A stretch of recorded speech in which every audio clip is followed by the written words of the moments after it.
వాక్యం కూడా చెప్తుంది కదండి, మన ఆలోచనలు వేరు, ఆయన ఆలోచనలు వేరు. మన ఆలోచనలన్నీ భూ సంబంధమైనవి, అల్పంగా ఉంటాయి.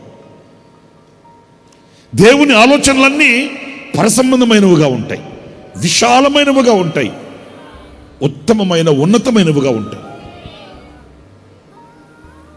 మన ఆలోచనలు ఏంటి?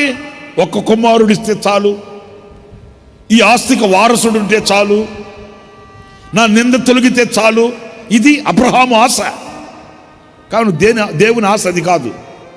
ఇతడు విస్తరించాలి, లెక్కింప సఖ్యము కానీ జనముగా మార్చబడాలి. ఆయనేమో అంత ఉన్నతమైతే ఈయనేమో ఇంత అల్పంగా. ఈ ఆస్తి అంతా ఎవరిదవుతుంది? వారసుడేడి? ఒక వారసుడు ఉంటే బాగుంటుంది కదా.